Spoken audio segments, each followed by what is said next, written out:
The room reeked of old money and quiet contempt. A woman stood at the edge of the mahogany table, her thrift store shoes a silent contrast to the polished loafers and designer heels around her. No one offered her a chair. No one asked her name. They simply stared, eyes narrowed, lips curled. She didn't belong, and they made sure she knew it. Minutes later, the attorney cleared his throat and read the will. The crowd gasped, then laughed, a cold, biting sound. She'd been left the estate. Everything. The silence that followed was electric with disbelief. Someone scoffed. "Who even are you?" Another voice sneered. "He probably pitied you. You were his little charity case." She said nothing. Her eyes didn't flinch. But beneath her quiet calm, something stirred. A storm tethered by restraint. The old man in the portrait above the fireplace had known something none of them did. He'd seen it in her when she was just a child. The way she never asked for more. Never complained, never quit. She had something none of them did. Integrity. Still, they ridiculed her. They humiliated her. Until one person, a sharp-eyed man in a gray suit, looked again. This time at the birth certificate folded in the attorney's hand. His fingers trembled as he read the name aloud. Father, Jason Statham. The air left the room like a punch to the gut, and in that moment, everything changed. Let us know in the comments where you're watching from, because trust me, you're going to want to tell someone you saw this story unfold. Her name was Ellie Stokes, 33, raised in the modest corners of Carson City, Nevada. Most people knew her as the woman who worked nights at the local diner, always polite, always alone. She wasn't flashy, wasn't loud, and never asked for anything she didn't earn. What no one knew, not even Ellie herself, was that her past was far more complex than the life she lived. She was adopted at birth. Her adoptive mother, a kind but sickly woman named Grace, had passed away when Ellie was 17. Since then, Ellie had worked 2 jobs, put herself through community, college, and spent every spare moment volunteering at the local Veterans Center. Her world was quiet, full of quiet sacrifices and even quieter strength. She'd gotten the letter 2 weeks ago. A law firm in Los Angeles had requested her presence for the reading of a will. The deceased, Howard Kensington, a name she'd only vaguely heard in headlines connected to wealth, politics, and legacy. She thought it was a mistake. She almost didn't go. But something in her gut, some flicker of instinct, told her she had to. Now, standing in that echoing room surrounded by polished wolves in tailored suits, she felt every insecurity rise up like fire in her throat. They whispered, they laughed. They dismissed her as quickly as they noticed her. The Kensington family, his children, his lawyers, his business partners, couldn't understand why this woman, dressed like she took the bus, had been summoned to the heart of their empire. She didn't speak. She didn't need to. Because she wasn't there for approval. She was there for the truth. And the truth, buried deep in the sealed envelope next to the will, was about to shift every life in that room forever. Howard Kensington had built his empire from the ground up. Oil, land, investments. His fortune rivaled dynasties. But his personal life had always been a point of mystery. 3 children from 2 marriages, each more entitled than the last, fought for his favor while he quietly built something more. Important than money, a legacy of values. Ellie never knew her birth father. Her mother, Grace, told her he was gone. Not dead, just gone. A man who couldn't stay. She never spoke his name, never answered Ellie's questions. And Ellie, respecting that silence, eventually stopped asking. What she didn't know was that years ago, when Howard's wife had died, he received a letter, a small handwritten note from a woman he'd known once, long ago, before fame or fortune. A woman who told him she was dying, and that the child he'd fathered needed someone she could trust. But Howard was already drowning in responsibility, bound by duty, and afraid of what his children would do if they found out. So he made arrangements quietly. He found Grace, a kind nurse who had once saved his life after a minor surgery, and offered her everything she'd need to raise the girl. In return, she promised to never tell Ellie the truth. But time has a way of unraveling even the most carefully ditched lies, and when Howard knew his days were numbered, he left behind more than a will. He left behind a confession, a truth long overdue, one that would not only reveal Ellie's connection to him, but also the identity of her true father, a name that would send shockwaves through the room once it was spoken aloud: Jason Statham. The moment Ellie's name was read as the sole beneficiary, the room exploded into controlled chaos. Gasps gave way to outrage. The Kensington children, Lawrence, Juliet, and Mark, pushed forward like vultures sensing weakness. "She's a fraud," Lawrence barked. "This has to be a mistake." Juliet's voice, always sharp as glass, sliced the air. "He wouldn't leave us nothing. We're his blood. She's no one." Mark, the youngest and most cunning, leaned toward the attorney. "Check again. This is absurd." Dad was lucid, but not that lucid. But the attorney was steady, hands unshaking. Everything was signed, witnessed, and notarized. Mr. Kensington's final wishes were clear. Ellie stood her ground, her expression unreadable. She didn't flinch when they shouted. She didn't cry when Juliet tried to shame her for her low-class outfit. She listened, quietly, respectfully. And when the noise reached its peak, she turned to the portrait above the fireplace and whispered, "I didn't ask for this." But what they didn't know, what not even Ellie knew in that moment, was that Howard had anticipated this very scene. He had expected greed, cruelty, and betrayal. That's why, in addition to the will, he had prepared a sealed letter addressed to her and another for the family. The attorney opened the second letter and began to read. "To those I leave behind, I know your hearts, I know your ambitions, but I also know the truth. The woman before you is not a stranger. She is the daughter of a man I respected more than anyone I ever met. A man who once saved my life not with strength, but with honor." The room fell silent, and then came the name that none of them expected, the name that shattered every illusion: Jason Statham. For a moment, time paused. The name hovered in the air like thunder waiting to roll. Jason Statham. It wasn't just a name. It was a presence, a legacy, a weight. Most people in that room had only seen him in headlines, movie trailers, or whispers about his past. But to Ellie, the name meant nothing yet. She turned to the lawyer, her voice soft but firm. "Who is Jason Statham to me?" The attorney glanced at the remaining letter, the one marked Ellie. Slowly, with reverence, he handed it to her. "Open it. It's from Howard. You need to read it yourself."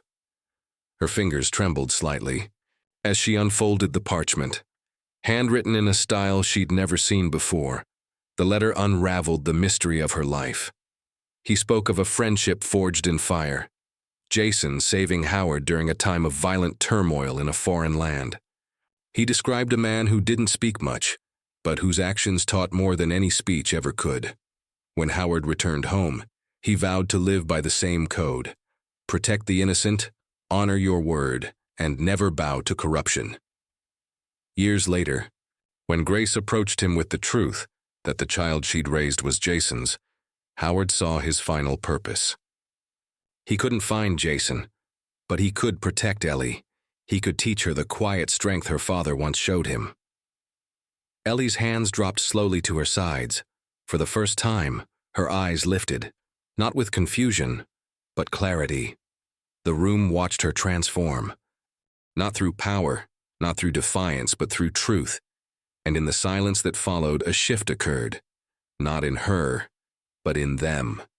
Because now they realized they weren't staring at a waitress from Nevada. They were staring at the daughter of Jason Statham.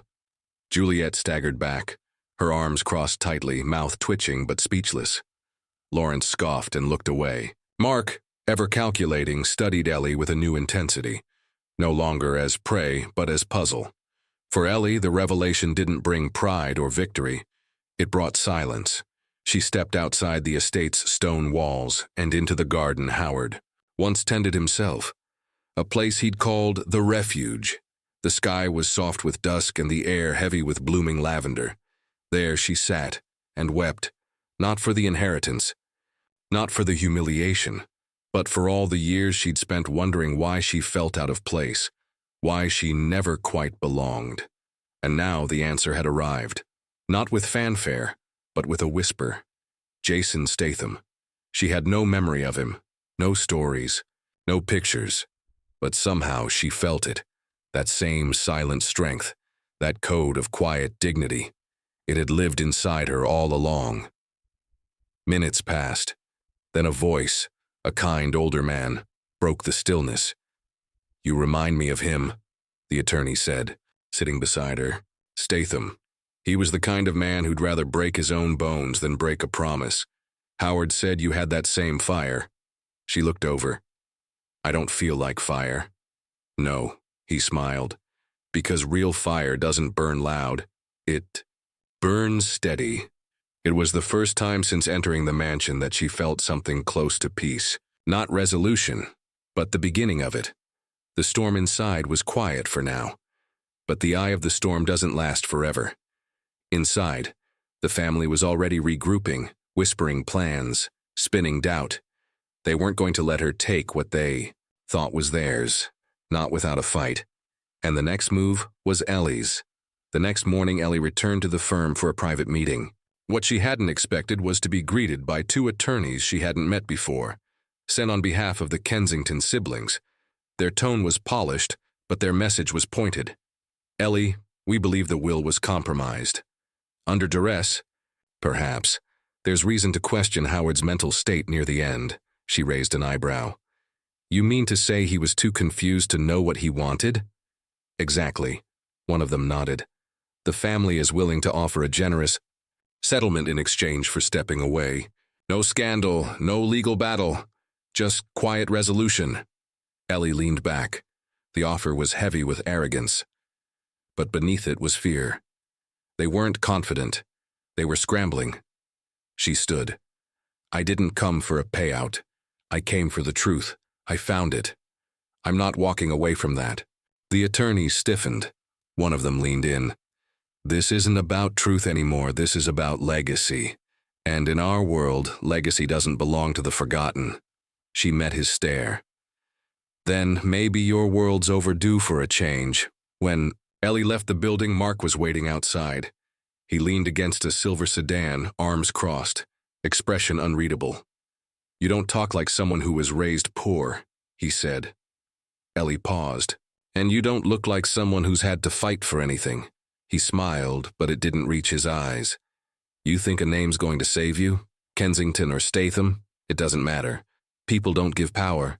They take—" She turned away. "That's your world, not mine." And with each step she took, she understood more.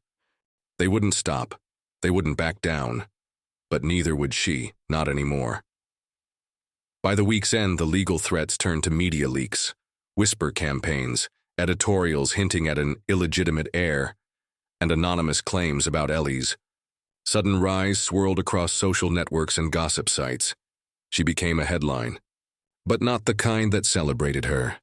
Waitress inherits fortune, family cries foul, stranger dethrones Kensington legacy, and the cruelest of all, from diner to dynasty, how one woman played the system.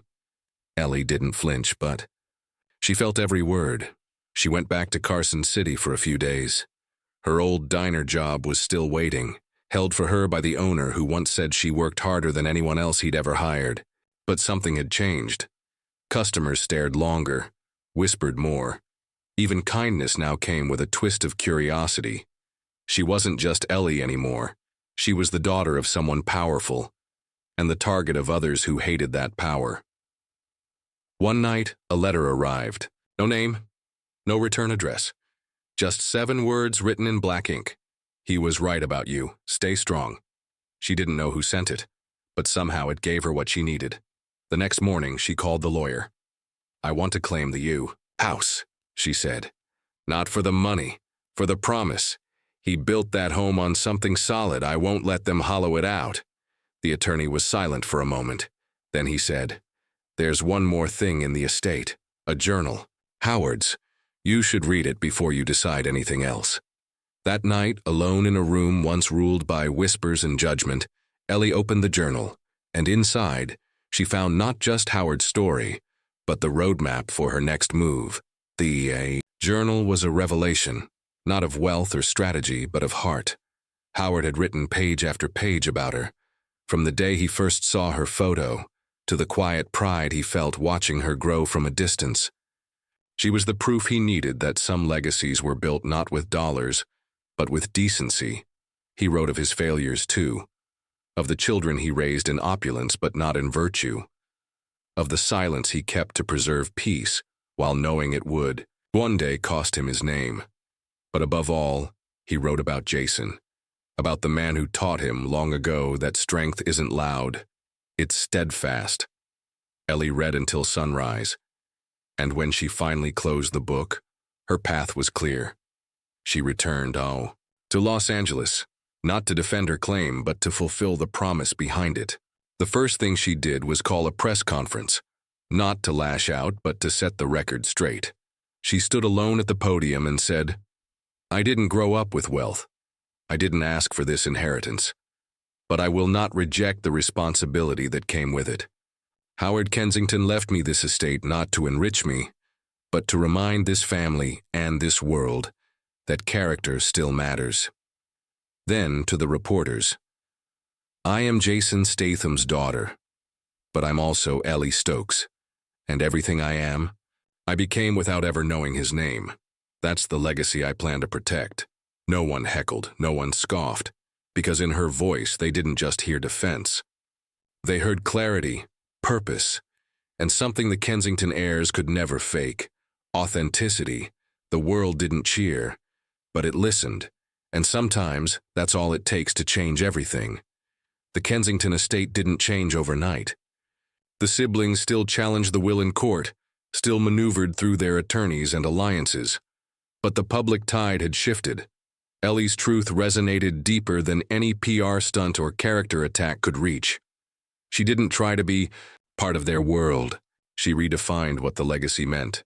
Howard's mansion was turned into a nonprofit foundation for children without family, named the Quiet Code. She hired veterans to run it, built scholarships for waitresses, janitors, and mechanics, not because she pitied them, but because she knew their worth. She had lived it. Mark eventually withdrew from the lawsuit, not out of kindness but calculation. He knew Ellie couldn't be moved, and in the end, the public trusted her more than they ever would him. Juliet faded from public view. Lawrence started his own company in defiance, though it never quite found footing. And Ellie? She never went back to waitressing, but she never left behind the lessons it taught her. She kept a small home in Carson City, visited Grace's grave every Sunday, and every year on her birthday, she opened a new page in Howard's journal and read it again, until the ink in the paper felt like family. As for Jason Statham, he never appeared. No press, no reunion, no dramatic entrance. Just silence. But in that silence, Ellie found peace. Because she understood now, he had left her something more powerful than his presence. He had left her his code. So wherever you're watching from, remember this. Not every legacy is born of fame. Sometimes, the strongest names are the ones never spoken until someone dares to live up to them. And Ellie Stokes did just that quietly, steadily, unshakably.